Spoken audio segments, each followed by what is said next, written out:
géographie G20 et donc on est sur la leçon 2. Donc je fais un petit rappel de la leçon 1. On avait vu que la France était un grand pays agricole, on avait rempli la carte et on avait vu qu'il y avait des paysages variés avec les open fields, qui c'était ces immenses champs pleins de céréales, qu'il y avait le paysage de bocage avec ces petits champs avec des haies, qui étaient avec des animaux, des petites cultures, polyculture, hein, plein de cultures différentes. On trouvait aussi des paysages de culture délicate avec toutes ces serres, les serres de fraises, c'était un des exemples.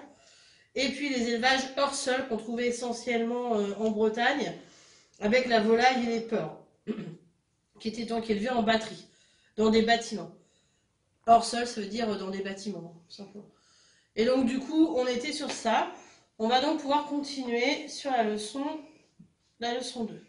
Donc entre l'agriculture traditionnelle et moderne, donc aujourd'hui on produit beaucoup plus avec beaucoup moins d'exploitants agricoles. Avant 1960, on comptait 3 fois plus d'exploitations qu'aujourd'hui. Les petites et moyennes exploitations sont celles dont le nombre a le plus diminué. Plus on était petit, plus on a disparu au profit des très grandes structures. Mais elles restent nombreuses dans l'ouest et le sud-ouest de la France. Quand même, les grandes exploitations sont surtout présentes dans le bassin parisien, puis chez nous, avec la culture des céréales sur le plateau du Neubourg, on a des hectares de culture de céréales. Voilà. Comment expliques-tu que la production agricole est augmentée alors que le nombre d'exploitations agricoles est fortement chuté? Et où se trouvent les grandes exploitations agricoles? On va essayer de répondre, et puis bien sûr je corrige, je tire une petite ficelle. Donc les petites exploitations ont fortement diminué, mais les grandes exploitations qui produisent énormément, eux ils ont augmenté encore plus, ils ont avalé les petites structures en fait. Et donc du coup, on va avoir un nombre croissant de production et un nombre diminuant d'exploitations. Les grandes exploitations, donc je l'ai dit, sont surtout autour du bassin parisien, là où on va pouvoir cultiver sur des hectares des céréales. Donc là, vous avez l'agriculture traditionnelle en Beauce. Donc vous voyez, cette agriculture, on n'en voit plus beaucoup, hein, des agriculteurs comme ça qui sont dans leur champ avec la faucille en train de couper leur blé. Bon bah ça, on n'en voit plus beaucoup. Hein. Donc pourquoi les rendements étaient-ils faibles à l'époque? Bah, d'après la photo, hein, on voit bien pourquoi ils ont été faibles. Et quels outils ces agriculteurs utilisaient-ils? Donc l'agriculture traditionnelle est peu productive et peu spécialisée. Ses revenus sont insuffisants. Hein, ces pauvres hommes qui travaillent toute la journée n'ont pas un énorme revenu parce qu'ils n'arrivent pas à produire énormément. Seules les grandes exploitations ont eu les revenus nécessaires pour se mécaniser, donc acheter des tracteurs, alors que eux, ils n'ont pas d'argent, ils ne peuvent pas en acheter, et s'adapter au marché mondial, puisque les agriculteurs de maintenant collectent la totalité de leurs ressources et vont les mettre dans des silos, et ces silos sont vendus à l'exportation aussi, pas qu'en France.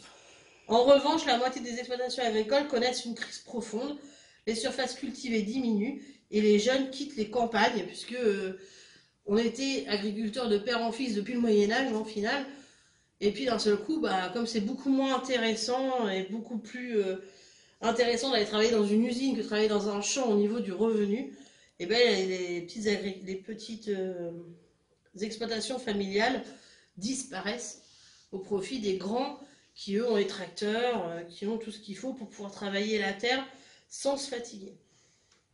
Donc, pourquoi les rendements étaient-ils faibles et quels outils ces agriculteurs utilisaient-ils? Donc, vous répondez, je corrige. Donc, à l'époque, pas de tracteur, pas d'engrais. Hein. Ces agriculteurs utilisaient une faucille. Voilà. C'est l'outil là pour couper.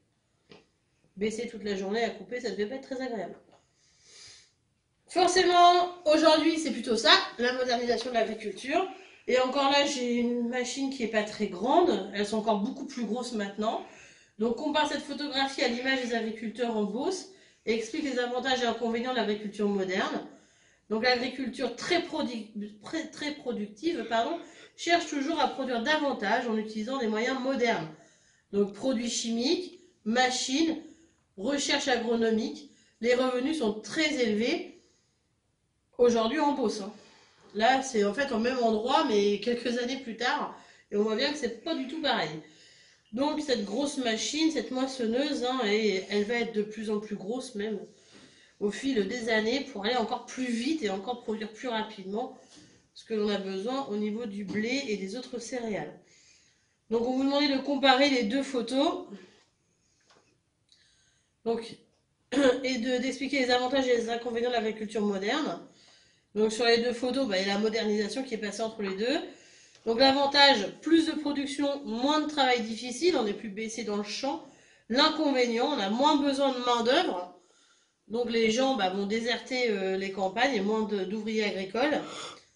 Plus grande pollution avec l'utilisation des produits chimiques, parce qu'avant de passer cette machine, on a passé je ne sais combien de produits chimiques pour que le blé soit tous à la même hauteur, qu'ils soient jaunes tous en même temps, que ça soit parfait pour la production mondiale. Et donc du coup, on met des produits chimiques. Donc beaucoup plus de pollution, beaucoup moins de main d'œuvre, mais aussi moins de travail difficile, forcément. Alors c'était pour les cultures, là on va voir pour l'élevage. L'élevage traditionnel en Auvergne. Donc là, quels animaux les agriculteurs élèvent-ils et quels aliments ces élevages produisent-ils? Donc voilà, ça c'est facile si on regarde l'image. Donc vous répondez.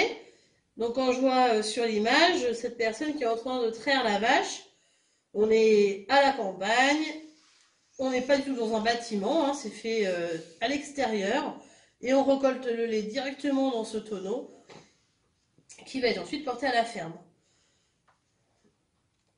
Donc les agriculteurs élèvent des vaches laitières ici et ils produisent le lait, cet agriculteur, c'est un élevage qui donc produit du lait. On va donc avoir l'élevage en batterie maintenant, plus rien à voir. Toutes les vaches sont traitées en même temps. Et à la queue leu, une fois que les vaches ont été tous passées une fois, c'est une autre partie des vaches qui passe, etc. etc. et ça tourne comme ça pendant tout le temps de la traite.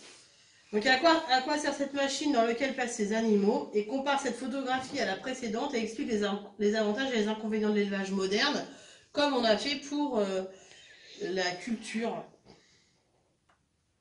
Donc c'est une salle de traite pour traire les vaches.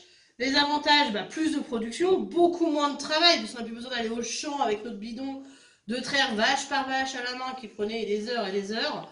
Là, ils passent tous en même temps, c'est impeccable.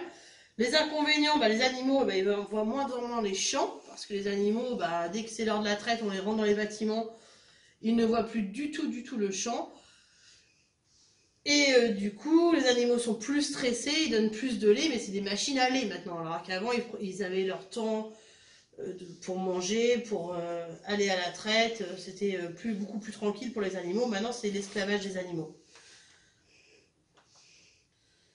Donc l'évolution des exploitations agricoles.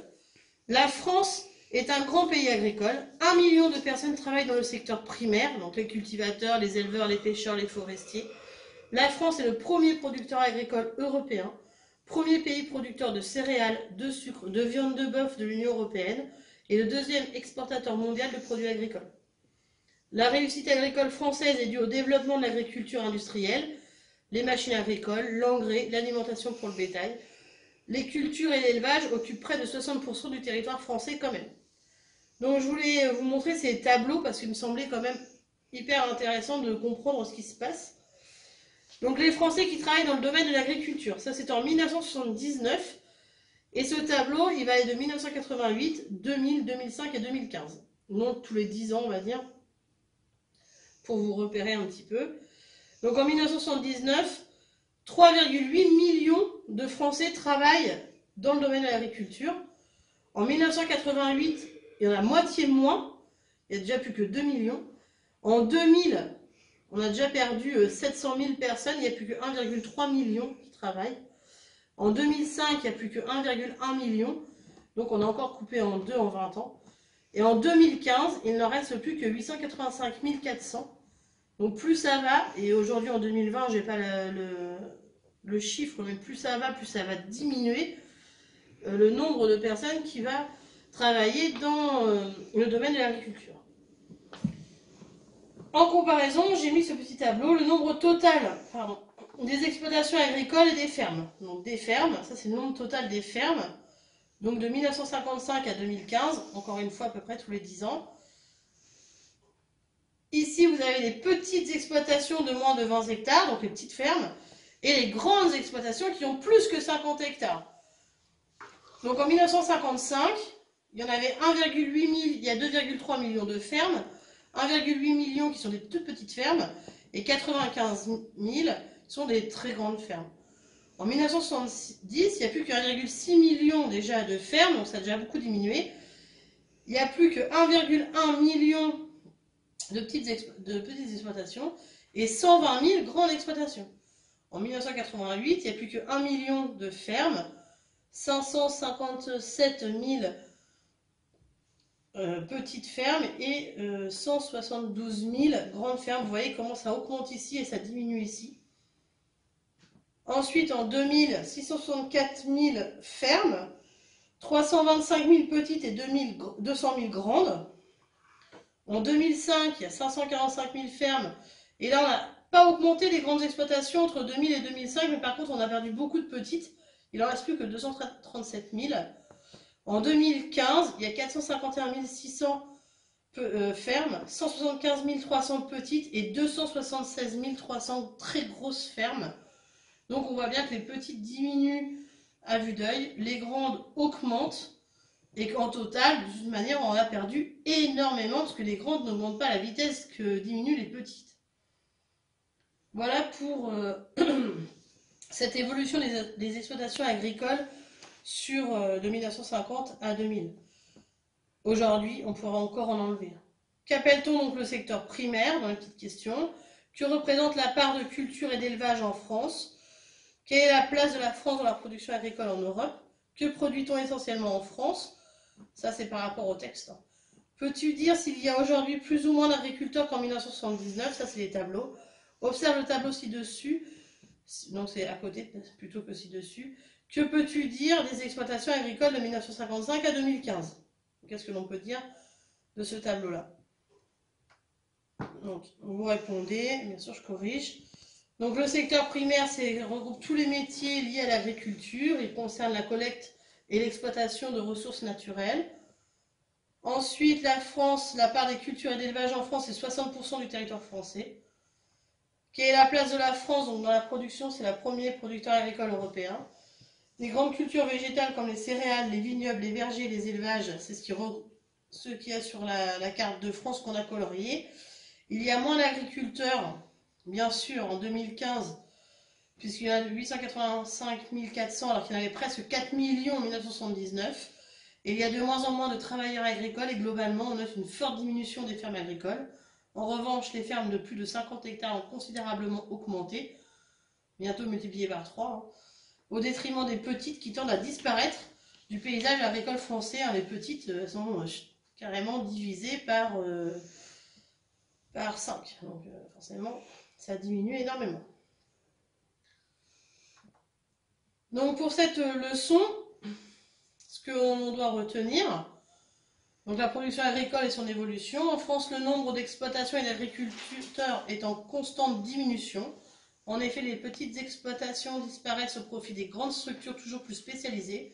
Les agriculteurs ne représentent plus que 4% de la population active dans notre pays, alors qu'avant, si on reprend au Moyen-Âge, bien avant encore, c'était presque toute la population.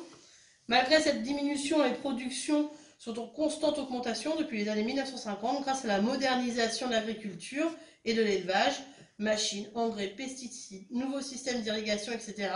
Et une partie des récoltes est même vendue à l'étranger. On ne s'en rend pas bien compte, mais une grosse partie des cultures que l'on voit sur nos territoires sont envoyées à l'étranger pour nourrir d'autres pays. Donc voilà pour la leçon G20.